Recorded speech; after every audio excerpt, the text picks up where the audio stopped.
Hello everyone, আগের পার্টে তো তোমরা দেখলে আমরা অনেক অনেক সাপ দেখে চলে এসেছিলাম। দেখো এখানে অনেক বিয়ার আমরা কিন্তু দেখতে পেয়ে গেছি, ভীষণ সুন্দর ছিল। আর এরা গরমের জন্য শুধু জলে লুকিয়ে যাচ্ছিল।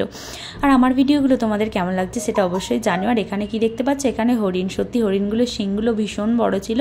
আর ও দেখো আমার দিকে দেখছিল, আমার তো ভীষণ ভালো লাগছিল। তারপর আবার অনেকটা মাইল পেরিয়ে চলে এলাম আবার একটা হরিণের জায়গাতে। এখানে প্রচুর হরিণকে খাবার দেওয়া হচ্ছিল। দূরে দেখো একটা দেখা যাচ্ছে গাভী মাতা, গাভী মাতা না থাকলে কখনো হয়। তারপরে একদম চলে এলাম ওই দেখো জঙ্গলের ভেতর থেকে কে বেরিয়ে এসছে, শেড হোয়াইট বাঘ। সত্যি আমার ভীষণ আমি দেখে তো ফার্স্ট টাইম আমি এই বাঘ দেখলাম। তোমরা কে কে বাঘ দেখেছো চিড়িয়াখানায় গিয়ে সেটা আমায় অবশ্যই কমেন্ট করে জানিও। আর কি বড় হাই তুলছে তোমরা একবার দেখো। তার পাশেই ছিল ইয়েলো টাইগার, এটা দূরে একদম ছিল, আমার ক্যামেরায় কতটা বোঝা গেছে আমি জানি না। তারপরে খেতে চলে এসেছিলাম একটা রেস্টুরেন্টে, গোবিন্দাতে, ইসকনেরই।